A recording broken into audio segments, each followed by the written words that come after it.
November ಕ್ರಾಂತಿಯ ಸದ್ದಿನ ನಡುವೆ K N ರಾಜಣ್ಣರ lunch politics ತೀವ್ರ ಕುತೂಹಲಕ್ಕೆ ಕಾರಣ ಆಗ್ತಾ ಇದೆ.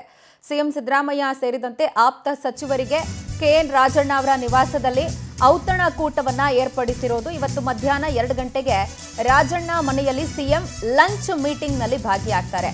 ಈ ನವೆಂಬರ್ ಕ್ರಾಂತಿ ಅನ್ನುವಂತ ಗುಲ್ ಏನಿದೆಯಲ್ಲ, ಅದರ ಮಧ್ಯೆನೇ ನವೆಂಬರ್ನಲ್ಲಿ ಔತಣಕೂಟ ಏರ್ಪಡಿಸಿರೋದು ಅನೇಕ ಚರ್ಚೆಗಳಿಗೆ ಸಹಜವಾಗಿ ನಾಂದಿ ಹಾಡುತ್ತೆ.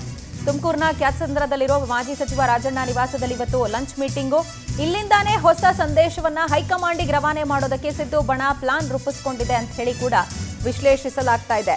ನವೆಂಬರ್ ಕ್ರಾಂತಿಗೆ ತುಮಕೂರಿನಲ್ಲಿ ರಾಜಣ್ಣ ನಿವಾಸದಿಂದಾನೇ ಶಂಕುಸ್ಥಾಪನೆನಾ ಅನ್ನುವಂಥದ್ದು ಕೂಡ ಪ್ರಶ್ನೆ ಆಗ್ತಾ ಇದ್ದು, ಶುಗರ್ ಮೀಟಿಂಗ್ ಮುಗಿಸಿ ತುಮಕೂರಿಗೆ ಸಿಎಂ ತೆರಳುತ್ತಾರೆ. ಕ್ಯಾತ್ಸಂದ್ರದ ರಾಜಣ್ಣ ಅವರ ಭವ್ಯ ಬಂಗಲೆಯಲ್ಲಿ ಈಗಾಗಲೇ ಈ ಲಂಚ್ಗೆ ಎಲ್ಲ ವ್ಯವಸ್ಥೆಯನ್ನು ಮಾಡಿದಾರಂತೆ.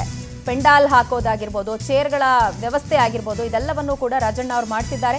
ಡಿಸಿಎಂ ಡಿಕೆಶಿಗೆ ಠಕ್ಕರ್ ಕೊಡೋದಕ್ಕೆ ಸಿದ್ದು ಬಣ ಮುಂದಾಗಿದ್ದು, ನವೆಂಬರ್ 15ಕ್ಕೆ ಡೆಲ್ಲಿಗೆ ತೆರಳೋ ಮುನ್ನ ಸಿಎಂ ಮತ್ತು ಆಪ್ತರು ಚರ್ಚೆ ಮಾಡ್ತಾ ರಾಜಕೀಯ ಕೇಂದ್ರ ಬಿಂದುವಾದಂತಹ ರಾಜಣ್ಣ ಮನೆಯ ಔತಣಕೂಟ ಏನಿವತ್ತು ನಡೆಯುತ್ತಲ್ಲ, ಇಲ್ಲಿಂದಾನೇ ಹೈಕಮಾಂಡಿಗೆ ಒಂದು ಸಂದೇಶ ರವಾನೆ ಮಾಡೋದಕ್ಕೆ ಸಕಲ ಸಿದ್ಧತೆಗಳು ಆಗಿದೆ ಅನ್ನುವಂಥ ರೀತಿಯಲ್ಲಿ ವಾತಾವರಣಗಳು ಕಂಡು ಬರ್ತಾ ಇದೆ. ಈ ನವೆಂಬರ್ ಕ್ರಾಂತಿ ಅನ್ನುವಂಥದ್ದನ್ನ ಮೊದಲು ಕಿಡಿ ಹಚ್ಚಿದ್ದೇನೆ ಇದೇ ಕೆಎನ್ ರಾಜಣ್ಣ ಅವರು. ಅದು ಕೂಡ ಮುಖ್ಯಮಂತ್ರಿಗಳ ಆಪ್ತರಾಗಿದ್ದುಕೊಂಡು ಅವರು ಕೊಟ್ಟಂತಹ ಈ ಸ್ಟೇಟ್ಮೆಂಟು ಬಹಳಷ್ಟು ಕುತೂಹಲಗಳಿಗೆ, ಚರ್ಚೆಗಳಿಗೆ ನಾಂದಿಯನ್ನು ಹಾಡ್ತು.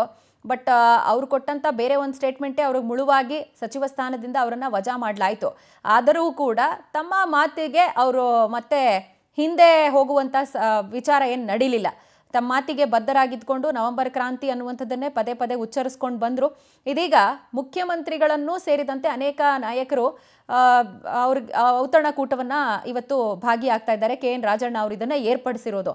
ಸೊ ಹಾಗಾಗಿ ಈ ನವೆಂಬರ್ ಕ್ರಾಂತಿ ಅಥವಾ ಪವರ್ ಶೇರಿಂಗ್ ಅನ್ನೋ ಫೈಟು, ಇದಕ್ಕೆ ರಾಜಣ್ಣ ಅವರ ನಿವಾಸದಿಂದಾನೇ ಶಂಕುಸ್ಥಾಪನೆನಾ ಅನ್ನುವಂಥದ್ದು ಸದ್ಯ ಕುತೂಹಲಕ್ಕೆ ಕಾರಣ ಆಗ್ತಾ ಇದೆ.